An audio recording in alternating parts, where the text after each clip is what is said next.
মাঝে মাঝে আমি বিভিন্ন ধরনের ডেজার্ট তৈরি করি, এক্সপেরিমেন্ট করি, বাট ওই ডেজার্টগুলো এত বেশি মজাদার ইয়াম্মি হয় কি বলবো। আজকে আর একটা ডেজার্ট বানাবো, তার জন্য হচ্ছে আমার কি কি লাগবে, এই যে কলা লাগবে, আপেল লাগবে, এগুলো কেটে রেখেছি। তারপর আবার এর সাথে হচ্ছে একটা স্ট্রবেরিও অ্যাড করব। তো এই ডেজার্টটা খুবই ভালো। ফার্স্ট অফ অল হচ্ছে খেজুর দিয়ে দিয়েছি, যেহেতু কোনো চিনি অ্যাড করব না সেই মিষ্টির জন্য আর কি, যে যে পরিমাণে মিষ্টি খান তো সে সেই পরিমাণে আর কি খেজুর দেবেন। দেন হচ্ছে কলা, এখানে হচ্ছে আমি 3 বাটি করব, যেহেতু আমরা 3 জন আছি। তো এখানে কলা দিয়েছি, আঙ্গুর দিয়েছি, তারপর আপেল দিয়েছি পরিমাণ মতো কেটে আর কি। তারপর যেটা সব থেকে বেশি ইম্পর্টেন্ট সেটা হচ্ছে এই হুইপ ক্রিমটা।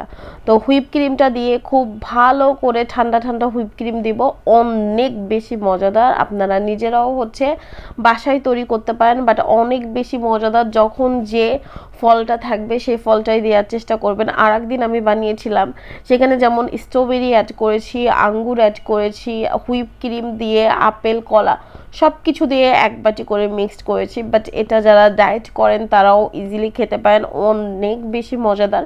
জাস্ট একবার এই ডেজার্টটা বানিয়ে খাবেন, যেটা আইসক্রিমও লাগবে না, আইসক্রিমের মতো অনেকটা ফিল দেয় এটা। আর হুইপ ক্রিম হচ্ছে পরিমাণ মতো দিয়ে দিবেন, অনেক বেশি মজাদার।